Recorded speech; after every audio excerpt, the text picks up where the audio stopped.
कीर्तनाचे ज्ञानदीप लावू दे असा कीर्तनाच्या माध्यमातून ज्ञानाचा दीप लावणारे आणि वारकरी धर्माची संस्थापना करणारे संत नामदेव महाराज आम्हाला घरी घरी शब्दांची रत्ने शब्दांची शस्त्रे यज्ञ करू शब्दाचे आमच्या जीवाचे जीवन शब्द वाटून धनजन लोका तुका म्हणे पहा शब्दाचे हात देव शब्दाची गौरव पूजा करू अशा शब्दांमध्ये शब्दाला देव मानणारे आणि वारकरी धर्माची पताका आपल्या गाथेच्या माध्यमातून साता समुद्रपार येऊन पोहोचवणारे जगद्गुरू संतश्रेष्ठ तुकाराम महाराज स्वराज्य संकल्पक राजे शहाजी ज्या मातेने या महाराष्ट्राला दोन दोन छत्रपती दिले त्या राष्ट्रमाता राजमाता मासाहेब जिजाऊ ज्यांचं नाव जरी घेतलं तरी महाराष्ट्रातल्या तमाम आबालवृद्धांची छाती किमान 2 इंचाला फोगलवर येते असं तुमचं आमचं आराध्य दैवत विश्ववंद्य छत्रपती शिवाजी महाराज एका हातामध्ये तलवार घेऊन परकीय शत्रूचं आक्रमण थोपवून धरणारे आणि दुसऱ्या हातामध्ये लेखणी घेऊन वयाच्या 14व्या वर्षी अस्खलित संस्कृतमधून बुधभूषण सारखा जागतिक कीर्तीचा ग्रंथ निर्माण करणारे बुधभूषणकार छत्रपती संभाजीराजे भोसले ज्यावेळेस या महाराष्ट्रामध्ये छत्रपती शिवरायांचा इतिहास विस्मरणात गेला होता ज्यावेळेस या महाराष्ट्रात छत्रपती शिवरायांची समाधी सुद्धा विस्मरणात गेली होती त्यावेळेस रायगडवर जाऊन छत्रपती शिवरायांची समाधी शोधून काढणारे आणि महाराष्ट्रातील तरी देशातील तरी तर जगात पहिली शिवजयंती साजरी करणारे राष्ट्रपिता महात्मा ज्योतिराव फुले विद्येच्या खड्यापुढे आणि एकमेव देवता माता सावित्रीबाई फुले भारतरत्न डॉक्टर बाबासाहेब आंबेडकर लोकशाहीर अण्णाभाऊ साठे आणि या देशातल्या सर्वसामान्य नागरिकांसाठी ज्या ज्या महामानवांनी ज्या ज्या संतांनी ज्या ज्या महानुभावांनी आपल्या आयुष्याचं प्राणाचं बलिदान दिलं त्या सर्व महामानवांना मी प्रथमतः विनम्र अभिवादन करतो सन्माननीय विचारपीठावर विराजमान असणारे आणि शिवजयंतीच्या नियोजित प्रोग्रामसाठी जे आता त्यांच्या कार्यक्रमासाठी निघून गेले आहे सर्वांची लाडके अजिंक्य राणादादा त्याबरोबरच आपल्या संस्थेचे आपल्या शाळेचे सर्वांचे लाडके प्राचार्य आदरणीय माननीय ढोले सर विचारपीठावर विराजमान असणारे सर्व मान्यवर विचारपीठासमोर विराजमान असणारे सर्व भावांनो आणि बहिणींनो सर्व प्रतिष्ठित गावकरी आणि येथे जमलेल्या माझ्या भावांनो आणि बहिणींनो आमचं विशेष ज्यांचं नाव घ्यायचं ज्यांच्या मुळे मी आपल्यासमोर आज बोलण्यासाठी उभं राहिलो ते आमचे मार्गदर्शक मित्र आदरणीय गाडे सर त्यांचं सुद्धा मी विशेषत्वानं नाव घेतो आणि मी माझ्या व्याख्यानाला सुरुवात करतो खरं तर वेळ बराच झालेला आहे त्याच्यामुळे आपसामध्ये न बोलता आपण सर्वांनी थोडंसं माझ्याकडे लक्ष दिलं माझी खात्री आहे तुम्हाला जाणवणार सुद्धा नाही की आपला 2 तास कसे गेले तुम्हाला जाणवणार आहे 2 तास बोलायचं ना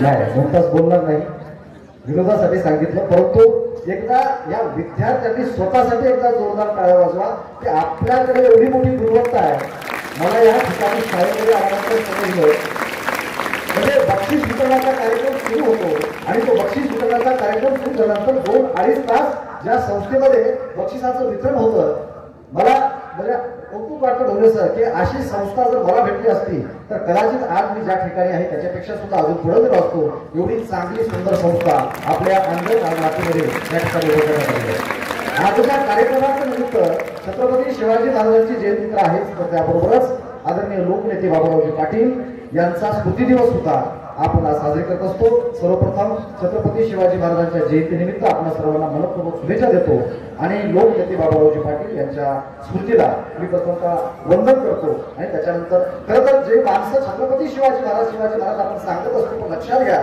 शिवाजी महाराज हा विषय डोक्यावर घेऊन नाचण्याचा विषय नाही बांधवांनो आपण जर समाजामध्ये बघितलं तर परिस्थिती अशी दिसते की शिवाजी महाराज जयंती आली की कुठेतरी शिवरायांचा फोटो आणला जातो कुठेतरी डीजे लावला जातो कुठेतरी बँड लावला जातो आणि रात्रीच्या याच्यामध्ये गुलाबाची पोती आणली जातात गुलाब उधळला जातो शिवरायांच्या प्रतिमेची मिरवणूक काढली जाते आणि ती मिरवणूक काढल्यानंतर सकाळी पहाटे 4-5 पर्यंत मिरवणूक चालते आणि त्याच्यानंतर जे आमचे कार्यकर्ते आमचे मावळे झोपतात ते पुढच्या शिवजयंतीला जागे होतात पण विचार जर आपण केला तर छत्रपती शिवाजी महाराज असतील किंवा कोणतेही महामानव असतील ह्या महामानवाचा जो विषय आहे ते महामानव डोक्यावर घेऊन नाचायचे नसतात तर ते डोक्यात घालायचे असतात म्हणून अशा पद्धतीच्या कार्यक्रमाचं आयोजन केलं जातं आणि महामानवांचे विचार जर आपल्या जीवनामध्ये आपण अंगीकारण्याचा प्रयत्न केला तर काय होतंय हे आम्हाला आदरणीय लोकनेते बाबारावजी पाटील यांच्या कार्यकर्तृत्वाकडे बघितल्यानंतर आमच्या लक्षात येतं आणि शिवरायांची प्रेरणा घेतल्यानंतर ज्या काळामध्ये इंग्रजांची सत्ता आहे आणि इंग्रजांनी ज्या वेळेस मार्केट आणि बाजारपेठ बंद करून टाकली त्या काळामध्ये सुद्धा आपल्या मनामध्ये सर्वसामान्य लोकांची बाजारपेठ सुरू करायची आणि इंग्रजांना इशारा द्यायचा की आम्ही तुमचे गुलाम नाही, आम्ही छत्रपती शिवरायांचे स्वतंत्र मावळे आहोत. हा फार मोठा लढा आदरणीय बाबाजी लोकनेते यांनी उभा केलेला आहे. त्यांच्यासाठी स्मृतीसाठी एका जोरदार टाळ्या वाजवा आणि त्यांचं कौतुक करा. जगद्गुरु तुकाराम महाराजांनी संतत्वाची व्याख्या सांगत असताना तुकाराम म्हणाले की खरा संत तुम्हाला म्हणलं पाहिजे की ज्यांनी भरली वस्त्र परिधान केली त्यांना संत म्हणू नका, किंवा ज्यांनी दाढी वाढवली, जटा वाढवल्या, विषा वाढवल्या त्यांना संत म्हणू नका, किंवा कुणीतरी गुहेमध्ये गेलं आणि तपश्चर्या करायला लागलं त्याला सुद्धा संत म्हणू नका. मग खरा संत तुम्हाला म्हणायचं तर जे का रंगले गाजले त्याशी म्हणे जो आपुले तोची साधू ओळखावा आणि देव तिथेची जाणावा. मृदू समाज नवनीत तैसे सज्जनाचे चित्त ज्याशी आपण गीता नाही त्याशी धरी जो दरी दया करण्याचे पुत्रासी त्याची दासा विदासी. तुका म्हणे सांगू किती तोची भगवंताची मूर्ती. जो रंजण्या गाजण्याची सेवा करतो ना तो खरा संत आहे. आणि या संतत्वाचा विचार या अनगर मातीमध्ये रुजवून महाराष्ट्राच्याच नव्हे तर देशाच्या पातळीवर आपल्या गावाचं नाव ज्यांनी मोठ्या लौकिकाला आदरानं घेतलं जातं त्यांच्या ते आदरणीय लोकनेते आहेत. त्यांनी संतांपासून प्रेरणा घेतली, छत्रपती शिवरायांपासून प्रेरणा घेतली, फुले शाहू आंबेडकरांपासून प्रेरणा घेतली. तात्पर्य असं आहे की जी माणसं प्रतिमेची केवळ मिरवणूक काढत नाही तर महामानवाचा विचार आपल्या डोक्यामध्ये आपल्या आचरणामध्ये असतात तर निश्चितपणे त्यांचा लोकनेता झाल्याशिवाय राहत नाही. हा विचार आमच्या विद्यार्थ्यांनी पहिल्यांदा आमच्या जीवनामध्ये आणला पाहिजे. आता छत्रपती शिवाजी महाराजांची जयंती आपण एवढ्या मोठ्या प्रमाणात साजरी करतो, ती काय साजरी करायची? शिवाजी महाराज आपल्या महाराष्ट्राच्या मातीमध्ये होते म्हणून साजरी करायची का?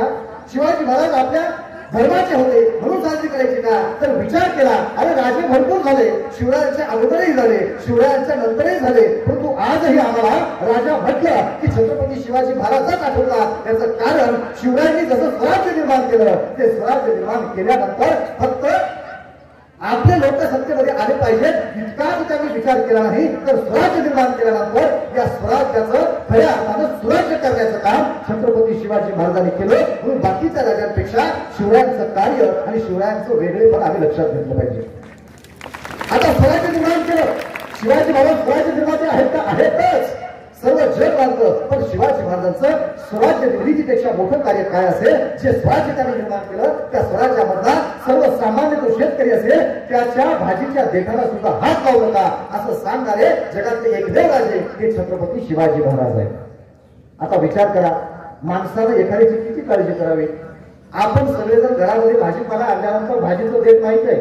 आमच्या माय मावल्या काय करतात, ज्या वेळेस आम्ही भाजी दिसतो त्यावेळेस ते देठ खुडून टाकतो आणि खुडल्यानंतर त्या देठाचा कचरा होतो आणि ते कचरा कुंडीमध्ये ते देठ फेकून देतो. पण शेतकरी या देशामध्ये जगवायचं असेल, सर्वसामान्य रयत या देशामध्ये जगवायचं असेल तर त्यांनी भाजीचं देठ जे बाहेर कचऱ्यात फेकलेलं आहे ते सुद्धा त्याची सुद्धा तुम्ही अभिलाषा करू नका. इतकं निष्ठुरपणे जर तुम्ही जगाल तरच लोक तुम्हाला मान देतील. हे ज्या पहिल्यांदा भारताच्या मातीमध्ये सांगायचं काम छत्रपती शिवाजी महाराजांनी केलेलं आहे. आणि स्वराज्य निर्माण केलं आणि स्वराज्याचं जर स्वराज्य झालं नाही तर काय होतं त्याचा प्रसंग तुम्हाला सांगतो. आपण सगळे विद्यार्थी आहात, पाठ्यपुस्तकामध्ये आपला अभ्यास करण्याचा तो विषय असेल. ज्या वेळेस इंग्रजांचं राज्य आलं, ईस्ट इंडिया कंपनीचा जो रॉबर्ट क्लाइव्ह नावाचा सेनापती आहे त्याचं आणि प्लासीची लढाई झालेली आहे सिराज उद्दौला यांच्यामध्ये. आणि ही प्लासीची लढाई झाल्यानंतर तो जो रॉबर्ट क्लाइव्ह आहे तो युद्ध जिंकला, ईस्ट इंडिया कंपनीने युद्ध जिंकलं आणि त्या प्लासीमध्ये अत्यंत अशी वाजत गाजत मिरवणूक काढत असताना रॉबर्ट क्लाइव्ह आपल्या डायरीमध्ये प्रसंग नोंदवून ठेवतो. तो असं म्हणाला की माणसं किती वेळी आहे, ही माणसं किती वेळी आहे. अहो आम्ही ज्या वेळेस त्या प्लासीवर आक्रमण केलं, प्लासीवर कब्जा केला आणि कब्जा करायला जात असताना रस्त्याच्या दोन्ही बाजूला प्रचंड मोठ्या संख्येने माणसं थांबलेली आहेत. रस्त्याच्या दोन्ही बाजूला मोठ्या संख्येने माणसं थांबलेली आहेत. रॉबर्ट क्लाइव्ह तुमचं वाक्य अत्यंत महत्वाचं लिहितो. तो म्हणतो की रस्त्याच्या बाजूला थांबलेल्या लोकांनी हातामध्ये एक एक दगड जरी घेतला असता, आम्हाला मारला असता तर आम्हाला हा देश कधीच काबीज करता आला नसता. मग आमच्या हातामध्ये दगड का आला नाही? आमच्या हातामध्ये लढण्याची क्षमता का आली नाही?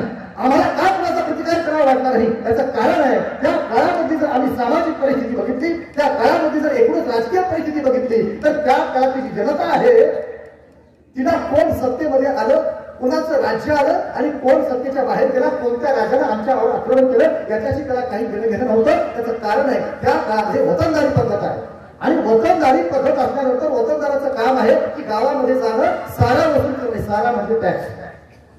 त्याला आपण कर महत्वाच्या भाषेमध्ये, बरोबर आहे, टॅक्स वसूल करण्याचं काम आहे. आता उदाहरण आहे, हे अंगड नावाचं गाव आहे, या गावाचा टॅक्स सालाला 200 रुपये आहे. परंतु त्या काळाचे वतनदार काय करायचे? रयतेवर अन्याय करायचे, रयतेवर अत्याचार करायचे, रयतेवर जोर जबरदस्ती करायचे, रयतेवर जुलूम करायचे आणि 200च्या ऐवजी संपूर्ण परिसरातून 2000-3000 एवढा बक्कल निधी गोळा करायचे.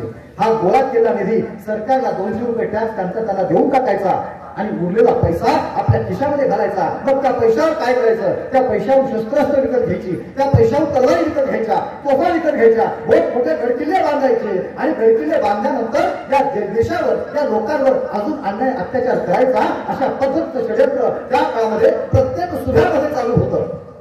पण आपल्याकडे एक म्हण आहे, रोज मरे तर आपण मरे, बरोबर, रोजच आहे. जिथे त्रास आम्हाला रोज होणार असेल, कुणीही कोणताही मतदार आला तरी होणार असेल, कोणताही राजा आला तरी होणार असेल, मग सिराज उद्दोला बसला काय आणि रॉबर्ट टाळू बसला काय, आमचं तर जात्यामध्ये भरणं रोजच आहे. मग लढायचं कुणासाठी आणि लढायचं कुणासाठी, ही अत्यंत हतबल मानसिकता या देशातल्या नागरिकांची बनलेली होती. म्हणून रॉबर्ट टाळू म्हणतो की या लोकांनी एक दगड जरी मारला असता आम्हाला हा देश काबीज करता आला नसता, पण दगड मारण्याची प्रेरणा सुद्धा आमच्या भांडकामध्ये राहिली होती. ही परिस्थिती आहे. पण आता छत्रपती शिवाजी महाराज काय करतात? शिवरायांचे वेगळेपण काय आहे?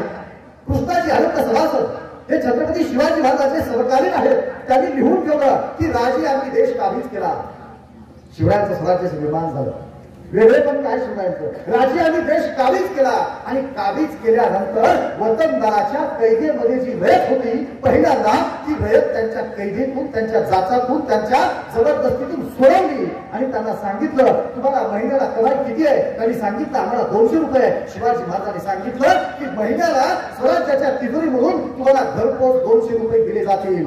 पण खबरदार, माझ्या सामान्य रयतेला काळीचा सुद्धा त्रास द्यायचा नाही आणि जर तुम्ही माझी आज्ञा मानली नाही तर तुमची गर्दन मारली जाईल. स्वतःच्याच वतनदारांना रयतेला त्रास दिला म्हणून तुमची गर्दन मारली जाईल असं सांगणारे जगातले पहिले राजे छत्रपती शिवाजी महाराज आहेत. म्हणून त्यांचा विषय, त्यांचा इतिहास, त्यांचे गुणगान, त्यांचं कर्तव्य आम्ही आमच्या मनामध्ये कुठेतरी जिरवलं पाहिजे, लक्षात घेतलं पाहिजे.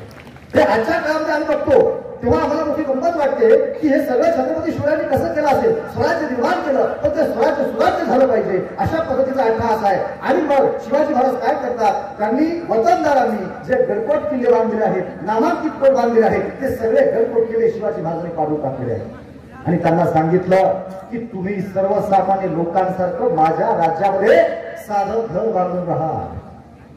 अशा पद्धतीचा वतनदारांना आदेश दिलेला आहे. आज आपण सांगू शकतो का? खरं सांगावं, समजा मी अधिकारी झालो आणि समजा मला जर म्हटलं की तू साध्या घरात राहू शकतो का? मी तुम्ही नसेल, विचार करा.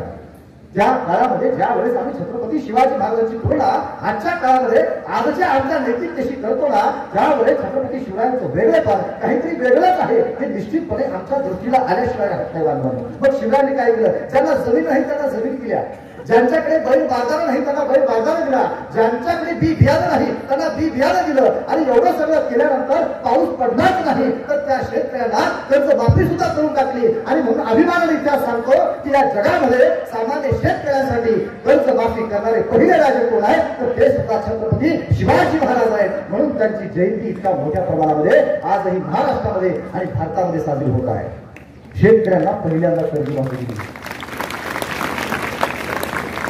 इतिहास जर आम्ही तपासला, त्या काळामध्ये कोणत्याही शेतकऱ्याला कधी मोर्चा काढला नाही, कोणत्याही शेतकऱ्याने कधी मागणी केली नाही, कोणत्याही शेतकऱ्याला कधी असं म्हटलं नाही की आमचं कर्ज माफ करा. पण शिवाजी महाराजांच्या मनामध्ये जी नैतिकता आहे, सर्वसामान्य लोकांबद्दलचा जो कळवळ आहे, तो इतक्या उच्च दर्जाचा आहे की दुसऱ्याचं दुःख बघल्यानंतर त्यांच्या मनाला वेदना व्हायच्या.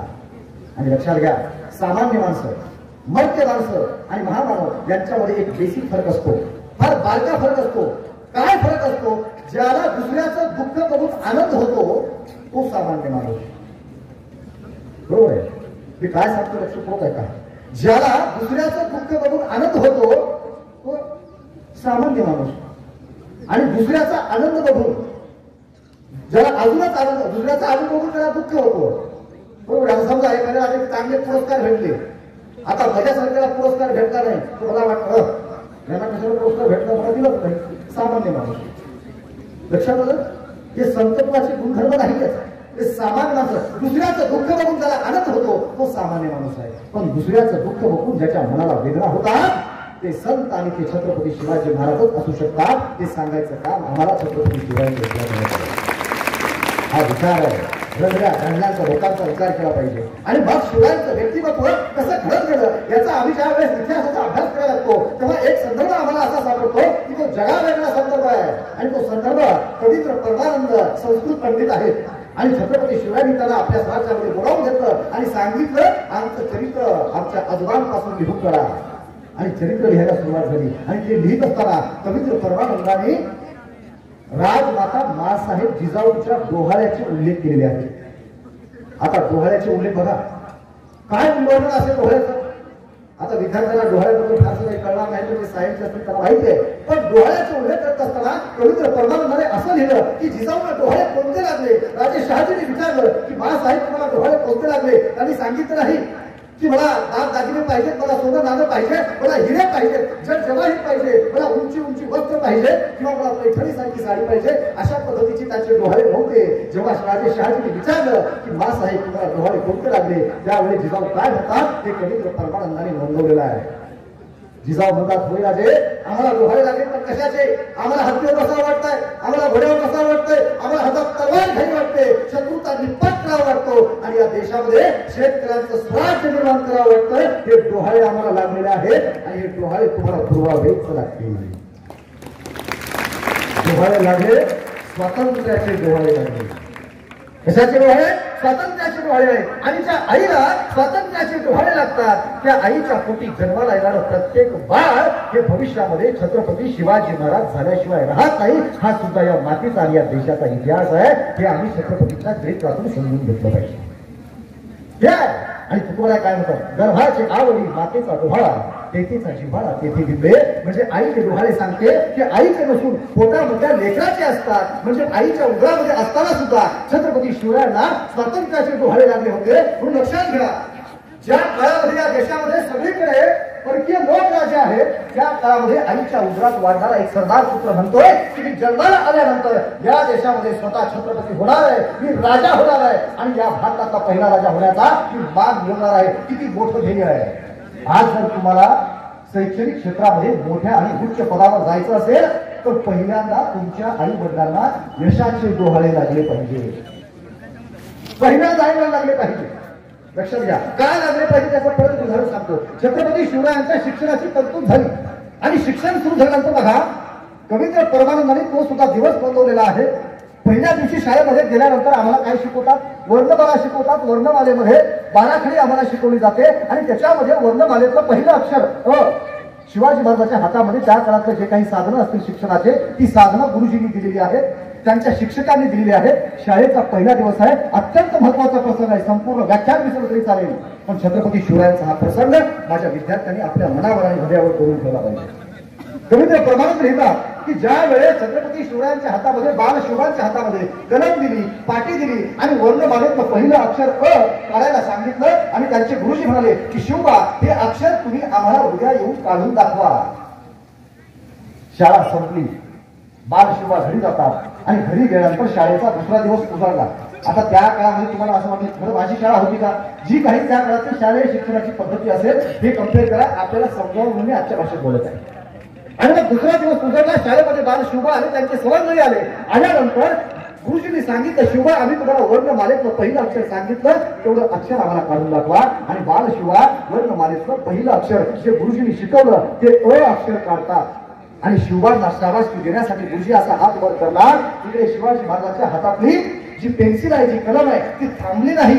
शिवाजी महाराज फक्त एक अक्षर काढून थांबत नाही. वर्णमालेतलं दुसरं अक्षर आहे ते अक्षर आ सुद्धा काढतात. आता आश्चर्याचा धक्का गुरुजींना बसतो.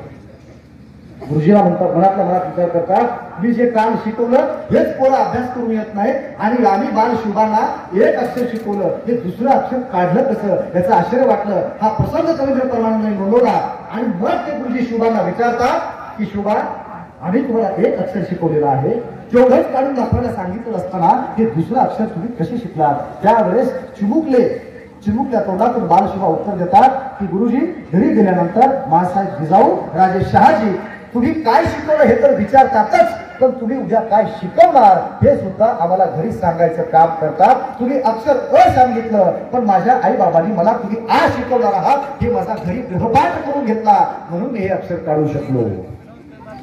जी मुलं घरी गेल्यानंतर गृहपाठ करतात, अभ्यास करतात, ती मुलं खऱ्या अर्थानं छत्रपती शिवाजी महाराज ज्या क्षेत्रामध्ये जातील त्या क्षेत्रामध्ये शिवाजी महाराज झाल्याशिवाय राहत नाही. हा छत्रपती शिवरायाचा इतिहास आमच्या मुलांनी आमच्या मेंदूमध्ये आमच्या लक्षामध्ये घेतला पाहिजे, हे समजून घेतलं पाहिजे. पण आज अशी गंमत आहे, तुम्हाला सांगतो, मध्यंतरी कोरोनाच्या काळामध्ये शिक्षणाची गुणवत्ता एवढी बिघडली, विशेषतः त्या ऑनलाईन शिक्षण पद्धती निघाली होती. म्हणजे मी काही ठिकाणी अशा जाहिराती वाचल्या ज्यावेळेस त्या म्हणजे रिक्रुटमेंटच्या जाहिराती आल्या, त्याच्यामध्ये स्पष्ट लिहिलंय कोरोनाच्या काळाचे विद्यार्थी घेणार नाही. नंतर त्यांच्यावर सरकारने काही कारवाई केली असेल की नाही मला माहित नाही, पण अशा पद्धतीच्या जाहिराती आल्या. का जाहिराती आल्या? त्या काळाची गुणवत्ता काय, छत्रपती शिवाजी महाराज घडवले त्या काळामध्ये, आणि आजची गुणवत्ता काय. एक विरोधी प्रसंग मी तुम्हाला सांगतो. एका शाळेचं इन्स्पेक्शन होतं, म्हणजे लॉकडाऊन नंतर. आता लॉकडाऊन नंतर शाळा सुरू झाली, दरम्यानच्या काळात मुलांना मोबाईल वापरा येऊ लागला, पण वाचता लिहिता येत नव्हतं. आणि आजच्या मुलांची सगळ्यात मोठी समस्या आहे, आमची मुलं लिहिणं विसरून गेलेली आहे.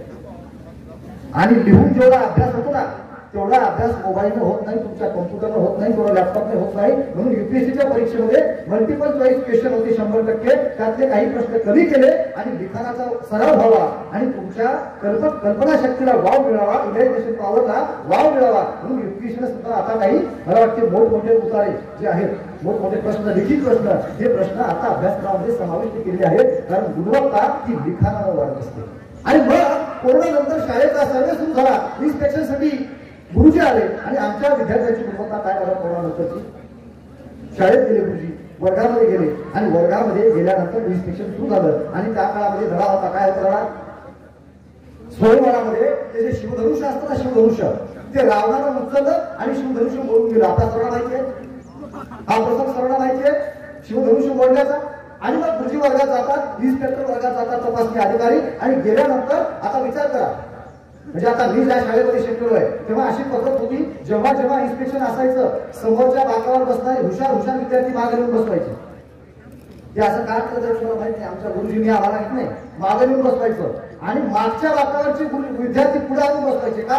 कारण त्यांना असं वाटायचं की अधिकाऱ्यांना असं वाटेल मागच्या बाकावर बसणारी पोरं बंद असतात, अभ्यासात लक्ष नसतं त्यांचं, म्हणजे भिंगामस्ती करणारे असतात असं त्यांना वाटावं, नेमकं त्यांनी मागं प्रश्न विचारावा. पण प्रॉब्लेम असा झाला, जे अधिकारी त्या शाळेमध्ये आले होते ते अधिकारी सुद्धा त्या शाळेत शिकले होते आणि त्यांच्या गुरुजीने इन्स्पेक्शनच्या वेळेस त्यांना मागे बसवलं होतं. म्हणून त्याला माहित होतं मागे बसणारी पोरं चुनचुनीत आहे, आजच्या दिवस मागे बसवली. म्हणून त्यांनी काय करावं, मागे बघितलं सुद्धा नाही. समोरच्या वातावरण अत्यंत आत्मविश्वासाची पोरं बसली होती. बरोबर आहे, एक तर शाळेतच आता कोरोना असल्यामुळे शाळेचा काही विषयच नव्हता. ती आत्मविश्वासपूर्वक विद्यार्थ्याकडे बघितलं आणि त्यातल्या एका विद्यार्थ्याला उभं केलं, म्हणजे बा सांग शिवधनुष्य कोणी मोडलं. आता याला ऑनलाईन शिक्षण चालू असताना एक गेम खेळत बसायचा, याला शिवधनुष्य आपल्या टॉपिक मध्ये आहे सिलेबस त्या माहितच नाही गेला. ते मला माहितीच नाही, मला माहित नाही, त्या दिवशी शाळेतच अभ्यास होता. आता आपल्या ग्रामीण भागातली भाषा आहे, मी शाळेतच आलो नव्हतो मला. आता गुरुजीला असण्याचा धक्का बसला, अधिकाऱ्यांना असण्याचा धक्का बसला की अरे काय विद्यार्थी उत्तर द्यायला लागलेला आहे. मी साधा प्रश्न विचारला, शिवधनुष्य कोणी मोडला, हा म्हणतो की मी शाळेतच आलो नव्हतो. त्यांनी सांगितलं जा वर्ग शिक्षकांना बोलवा. वर्ग शिक्षकांना बोलावून पाठवलं. काय हो तुमच्या शाळेची गुणवत्ता? कोरोना झाला आम्हाला मान्य आहे, पण गुणवत्ता इतकी ढासळली. या मुलाला प्रश्न विचारला शिवधनुष्य कोणी मोडला, हे म्हणताय सर मी खरं शपथ घेऊन सांगतो मी शाळेतच आलो नव्हतो. याच्यावर तुमचं काय म्हणणं आहे? त्यावेळेस वर्ग शिक्षक म्हणाले सर थोडं धीराने घ्या, थोडं आरामात घ्या, तुमचा काहीतरी गैरसमज झालाय. सर हे गरीब शेतकऱ्याचं पोरग आहे सर, मी याची शपथ घेऊन सांगतो सर, कुणाची शपथ घेऊन सांगतो, हे पोरग शिवधनुष्य मोडू शकत नाही. तुम्ही त्याच्यावर रागा घेऊच नका. आता मला सांगा काय इन्स्पेक्शन करणार आहे तो अधिकारी पुढे जाऊन? इन्स्पेक्शन करणार आहे अशा पद्धतीची गुणवत्ता असेल तर त्याच्या लक्षात आलं की आता शिकावून भाताची परीक्षा.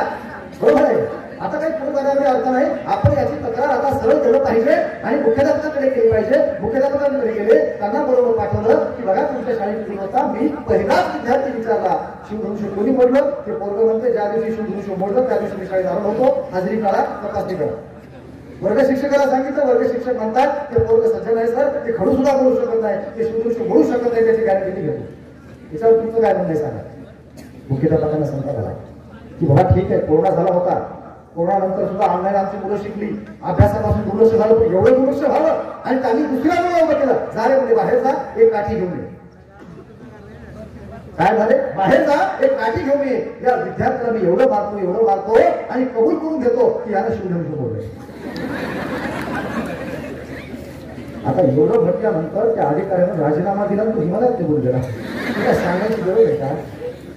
सांगण्याचं तात्पर्य आहे की अरे आज आम्हाला छत्रपती शिवाजी महाराज आदर्श वाटत असतील की शिवरायांना आईच्या गर्भात असताना वाटत होतं की मी जन्माला आल्यानंतर या देशामध्ये छत्रपती सर्वोच्च पद प्राप्त करणार. आज आमच्या मुलांच्या डोक्यामध्ये सुद्धा शिवरायांपासून काय प्रेरणा असली पाहिजे. मी कोणत्याही क्षेत्रात जरी गेलो तरी त्या क्षेत्रामध्ये सर्वोच्च पदावर जाणार आणि त्या क्षेत्रातला छत्रपती शिवाजी महाराज होणार हे आमच्या मुलांनी आमच्या मनावर आणि मेंदूर बिंबवलं पाहिजे. याच्यासाठी शिवचरित्राचं पारायण केलं पाहिजे, याच्यासाठी शिवचरित्र वाचलं पाहिजे, याच्यासाठी शिवचरित्र समजून घेतलं पाहिजे. शिवाजी महाराज म्हणजे फक्त तलवारीचा इतिहास, शिवाजी महाराज म्हणजे फक्त लढाईचा इतिहास, शिवाजी महाराज म्हणजे फक्त काहीतरी कत्तली करण्याचा इतिहास, हा जो गैरसमज आमच्या डोक्यामध्ये बसवलेला आहे तो गैरसमज अत्यंत चुकीचा आहे. आणि हे छत्रपती शिवाजी महाराज काय करतात की त्या काळामध्ये जी वतनदाराच्या ताब्यामध्ये रयत होती त्या वतनदाराच्या ताब्यात ती रयत काढली, स्वतःच्या ताब्यात घेतली आणि रयतेचा कारभार, रयतेचा राज्यकारभार त्या काळामध्ये शिवरायांनी सुरू केला.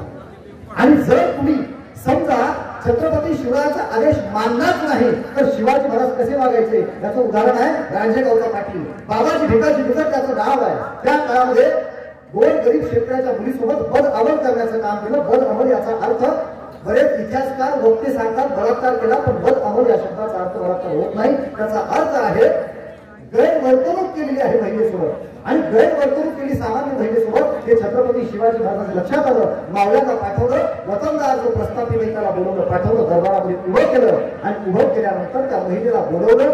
गुन्हा सिद्ध झाला आणि गुन्हा सिद्ध झाल्यानंतर शिक्षेची अंमलबजावणी सुद्धा तात्काळ झालेली आहे. शिक्षेची अंमलबजावणी तात्काळ झाली आणि शिवाजी महाराजांनी सामान्य शेतकऱ्याच्या मुलीला त्रास दिला, तिच्यासोबत गैरवर्तणूक केली म्हणून प्रस्थापित असणाऱ्या रांजेगावच्या पाटलाचे हात पाय तोडले आणि जगासमोर आदर्श घालून दिला. माझ्या राज्यामध्ये एखादा किल्ला नाही जिंकला तरी चालेल, पण नैतिकतेरूपी चारित्र्यरूपी जो किल्ला आहे तो जर तुम्ही पराभूत केला आणि तो जर तुम्ही जिंकला नाही तर तुमचे हातपाय सुद्धा तोडले जातील. म्हणून सामान्य लोकांसोबत अत्यंत सन्मानानं वागा आणि ते सन्मानानं वागण्याचा अधिकार या देशामध्ये पहिल्यांदा छत्रपती शिवाजी महाराजांनी सुरू केलेला आहे. हे समजून घेतलं काळाचा पुढचा विचार आहे. आणि ज्या काळामध्ये रांजेच्या गावच्या त्या वतनदाराचे शिवाजी महाराजांनी हात पाय तोडले त्या काळात त्यांचं वय 15 ते 16 वर्षाचं आहे. मला वाटतं 15 ते 16 वर्ष म्हणजे 9वी 10वीचं वय असतं. हो, आपण साधारण त्या वयामध्ये असतो. आज 9वी 10वीच्या मुलाचा जर विचार केला त्याच्या डोक्यामध्ये काय समस्या आहे. आमच्या देशाच्या मुलांसोबत नको ते कॉम्प्लिकेटेड प्रश्न निर्माण केले आणि आमच्या 15-16 वर्ष वय असणाऱ्या मुलांसमोरचा सगळ्यात जीवन मरणाचा प्रश्न आहे की माझ्या मोबाईलचा 1.5 GB डेटा संपवावा कसा. समस्या आहे. आणि जर समजा रात्रीचे 10 वाजले 11 वाजले 1.5 GB डेटा संपला नाही, हा झोपत नाही, एक्स्ट्रा 1 तास जागरण करतो, पण तो 1.5 GB डेटा संपून झोपतो. हा प्रश्न हे आमच्या समस्या आहे. म्हणून विचार केला पाहिजे की महामामांपासून आम्ही प्रेरणा काय घेतली पाहिजे. बरं, अडचण अशी आहे सकाळी झोपेतून उठल्यानंतर पूर्वीच्या काळामध्ये आम्हाला सांगायचे ब्रह्ममुहूर्तावर वाचलेलं पुस्तक केलेला अभ्यास हा जास्त काळ लक्षात राहतो, म्हणून सकाळी 4:30ला उठा आणि पहिल्यांदा अभ्यास करा. कारण इतकी शांतता असते, मेंदू ताजा तवाना झालेला असतो आणि वाचलेलं सगळं लक्षात राहतं. पण दुर्दैव असं आहे आम्ही झोपेतून उठल्यानंतर अगोदर आमचा मोबाईल काढून बघतो रात्रभर काय झालं मोबाईलवर. मी झोपलो म्हणजे जेव्हा उठीच आली नाही ना, ही समस्या असावी का. हा प्रश्न असावा आमच्या समोरचा. पण त्यात नेट पॅक लवकर संपला, 6-7 तास संपला. ह्याला घरी गेल्यानंतर जेवण सुद्धा गोड लागत नाही. मित्राला फोन करून म्हणताय 65 रुपयाचा रिचार्ज मार आणि तो 2 GB डेटा टाकायला झोपायला तयार नाही. ही प्रश्न आपल्या समोर जाणीवपूर्वक निर्माण केली जातात. मी तुम्हाला असं म्हणत नाही मोबाईल वापरू नका. अरे त्या उत्तर भारतामध्ये एक मुली आहे, त्याला परिस्थितीला शिक्षण घेता आलं नाही, त्याला परिस्थितीला चांगले क्लासेस लावता नाही, त्याला परिस्थितीनं अभ्यासाची पुस्तकं विकत घेता आली नाही. तो कुणी झाला रेल्वे स्टेशनवर आणि रेल्वे स्टेशनवर वायफाय फुकट मिळतं.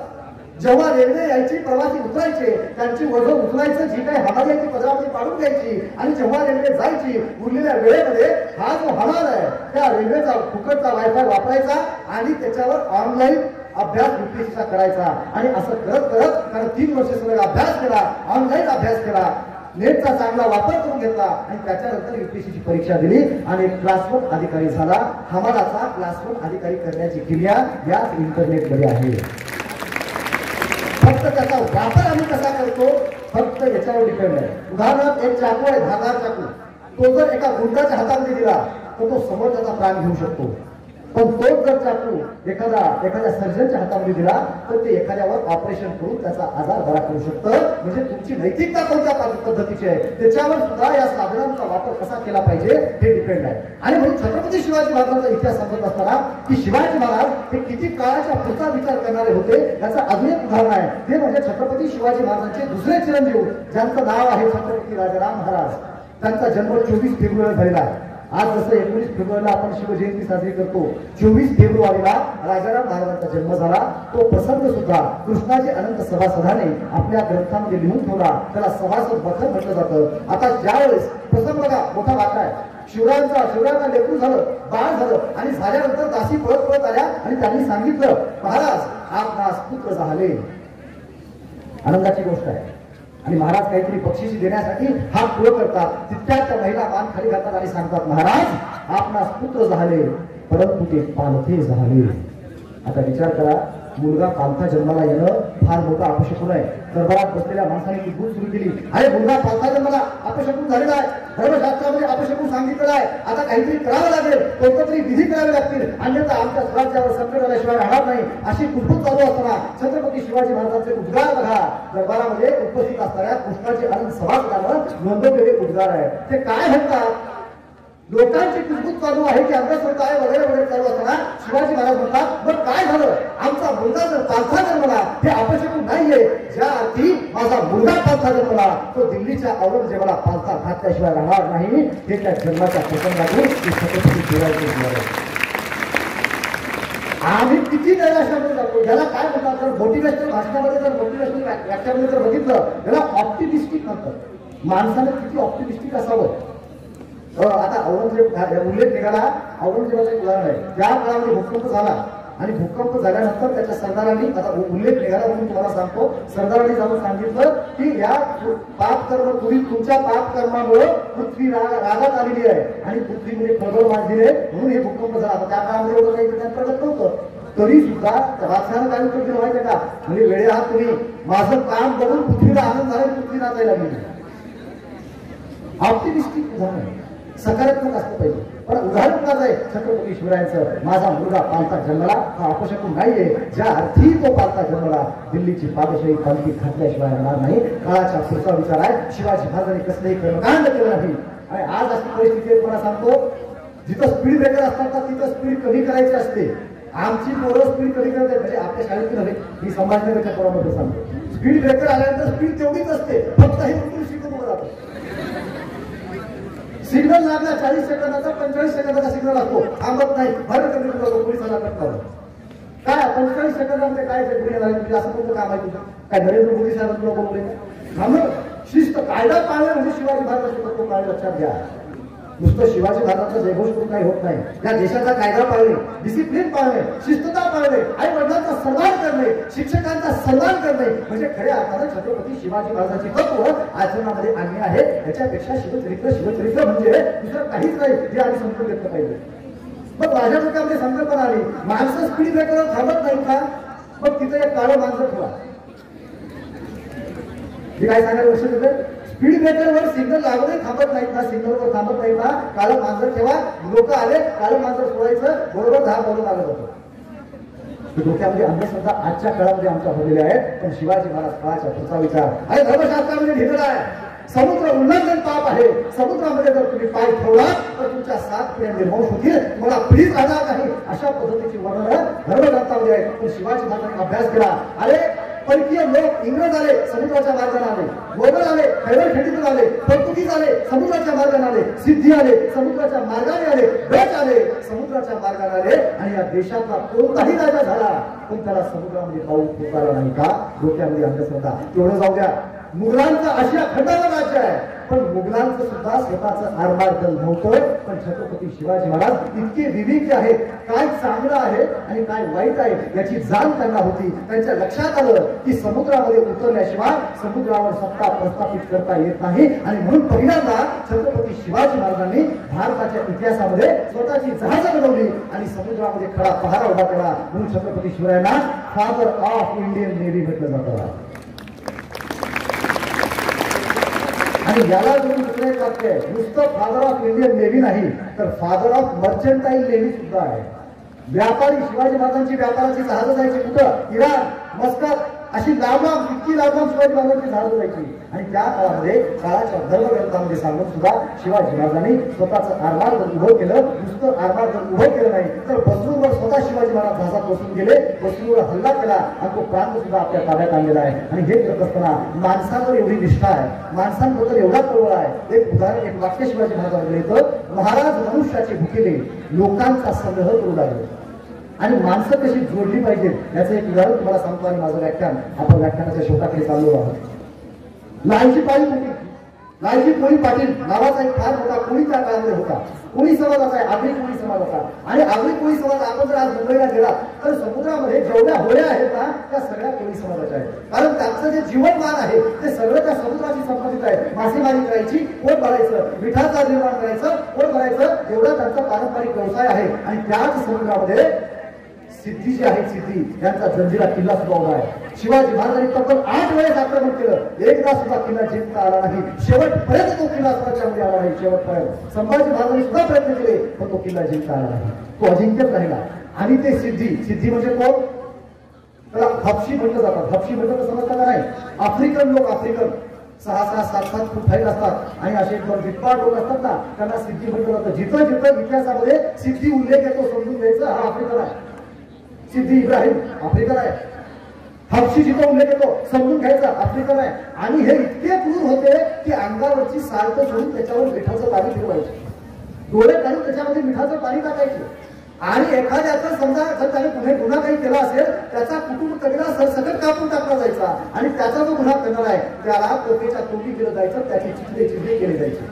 त्याच्याही पलीकडे जाऊन सगळं कुटुंब एका पोत्यामध्ये भरायचं, पोतं बांधायचं, त्याला दगड बांधायची, समुद्रामध्ये फेकून द्यायचं. अशा पद्धतीचे क्रूर करवा इतिहास सिद्धांचा आहे. आणि त्याच्यामध्ये मासेमारी करणारा लालजी पाटील कोळी छत्रपती शिवरायांच्या दरबारामध्ये येतो आणि म्हणतो, महाराज आपल्याला सिद्धी ताब्यात आला नाही पण आम्ही मासेमारी करण्यासाठी रोज या समुद्रामध्ये फिरतो आणि या जो किल्ला आहे जंजिरा त्याची खडानखडा आम्हाला माहिती आहे, तेव्हा ही जबाबदारी तुम्ही आमच्यावर द्या.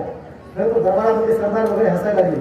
आम्ही 8 वेळेस महिमा काढल्या, एवढं मोठे सैन्य घेऊन गेलो, आम्हाला त्याची सगळी भिंत जिंकता आली नाही. आणि लालजी पाटील कोळी म्हणायला लागले की महाराज आम्ही जंजिरा त्याला घेतो.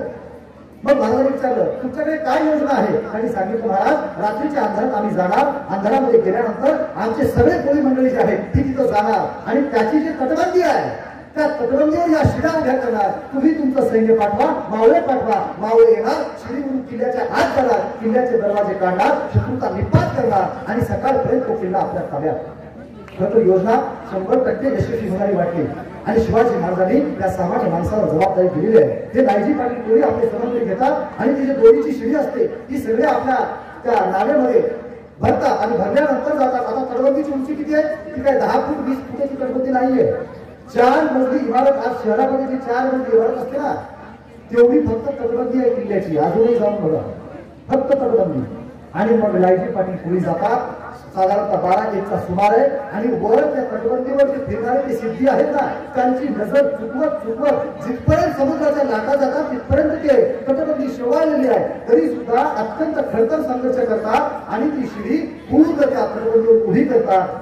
आता त्यांचं काम खरं संपलं, आता त्यांनी वापस निघायला पाहिजे. पण हे काय करतात? म्हटलं ठीक आहे, काय हरकत नाही, आपण अर्धा तास वाट बघू. आता छत्रपती शिवरायांचे मावळे येतील आणि किल्ला ताब्यात घेतील. जर आपल्या नजरेनं बघूया असं त्यांना वाटलं तिथंच थांबली. खाली त्यांचे सवंगडी वाट बघायला लागले. अहो लालजी पाटील वर गेले, अजून आले कसे नाही?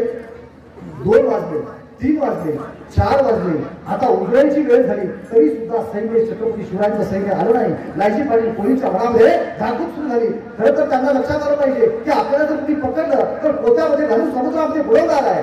पण शिवरायांबद्दल आणि स्वराज्याबद्दल निष्ठा एवढी आहे की त्यांनी काय करावं त्यांच्या लक्षात आलं 4:30 वाजले आता उजळणार आहे आणि उजळल्यानंतर सिद्ध्यांनी जर इथं शिडी बघितली त्यांच्या लक्षात येईल की रात्री कुणीतरी आमच्या किल्ल्यावर चढाई केलेली आहे आणि मग सिद्धी काय करतील हा मार्ग बंद करून त्यांनी ते शिड्या उतरवल्या पुन्हा आपल्या होळीमध्ये भरल्या आणि आपल्या घरी परत निघून गेले आणि शिवाजी महाराजांना खबर गेली महाराज रात्री लायजी पाटील किल्ल्यावर चढले होते तटबंदीवर शिड्या लावल्या होत्या पण दुर्दैवानं आपलं सैन्य पोहोचलं नाही आणि शिवाजी महाराजांचा पुन्हा एकदा चेहरा पडला त्यांनी सांगितलं लायजी पाटील कोणी यांना बोलवलं पाठवा आणि गेल्यानंतर मावळे जातात त्यांना म्हणतात लायजी पाटील शिवरायांनी बोलवलं आता यांच्या लक्षात आलं आता गेल्यानंतर आपल्याला शिक्षा होणार महाराज खरडपट्टी काढणार आणि लायजी पाटील दरबारामध्ये उभे राहतात आणि दरबारामध्ये उभं राहिल्यानंतर मावळ्यांच्या सुद्धा मनामध्ये आहे की महाराजाला काय शिक्षा करणार आणि सगळं असं खाली मान घालून थांबल्यानंतर शिवाजी महाराजांच्या तोंडामधून एकच वाक्य निघतं वा लायजी पाटील वा काय बघून दाखवली तुम्ही काय तुमचा पराक्रम आहे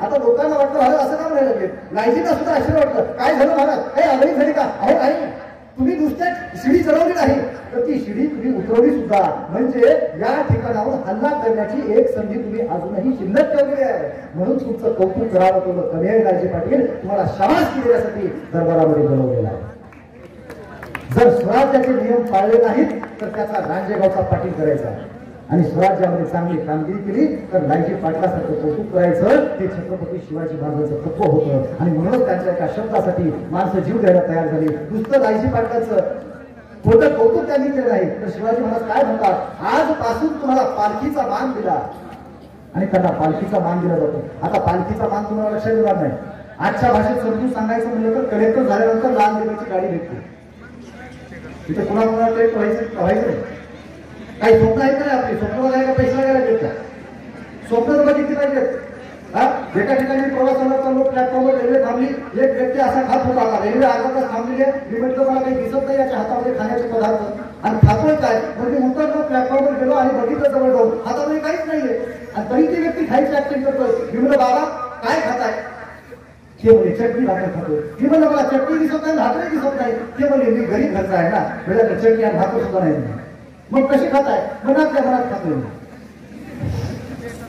माझा दुसराच प्रश्न होता मला कल्पनेमध्येच खायचंय ना मनातल्या मनात खायचं ना मग तुपासोबत खा ना पुरणपोळी खा ना कल्पनेला खायची तुम्हाला म्हणजे आम्ही कल्पना सुद्धा चांगल्या करू शकत नाही गरीबाच्या गरीबच कल्पना करतो आणि कसे शिवाजी महाराजांसारखं आम्ही शिवाजी निर्माण करणार काय त्याच्यातून प्रेरणा घेणार तर त्या काळात पालखीचा मान म्हणजे लाल दिव्याची गाडी आहे आणि त्यावेळेस शिवाजी महाराजांनी सांगितलं तुम्हाला पालखीचा मान दिला पण तरी सुद्धा लायजी पाटील आनंदी झाले नाहीत ते म्हणाले महाराज अहो माझं सगळं आयुष्य समुद्रावर आहे मी सकाळी उठल्यापासून झोपेपर्यंत फक्त समुद्रात फिरतो ही पालखी आम्ही पालखीची घरी घेऊन जाऊ कुठं शिवरायांच्या चूक लक्षात आली अरे हो यांचं सगळं आयुष्य सागराशी संबंधित आहे आणि पालखी तर जमिनीत फिरवावी लागते मग शिवाजी महाराज काय म्हणतात काही हरकत नाही यांना एक गलबत बांधून द्या जहाज बांधून दिलं आणि त्या जहाजाचं नाव होतं पालखी आणि अत्यंत अभिमानानं लायजी पाटील कोळी ती जहाज ज्याच्यावर पालखी नाव टाकलं त्या आनंदानं समुद्रामध्ये घेऊन उभं आयुष्य त्यांनी त्या काळामध्ये पराक्रम गाजवला त्याच्यानंतर आज जरी तुम्ही अलिबाग आणि त्या एकूणच परिसरामध्ये गेला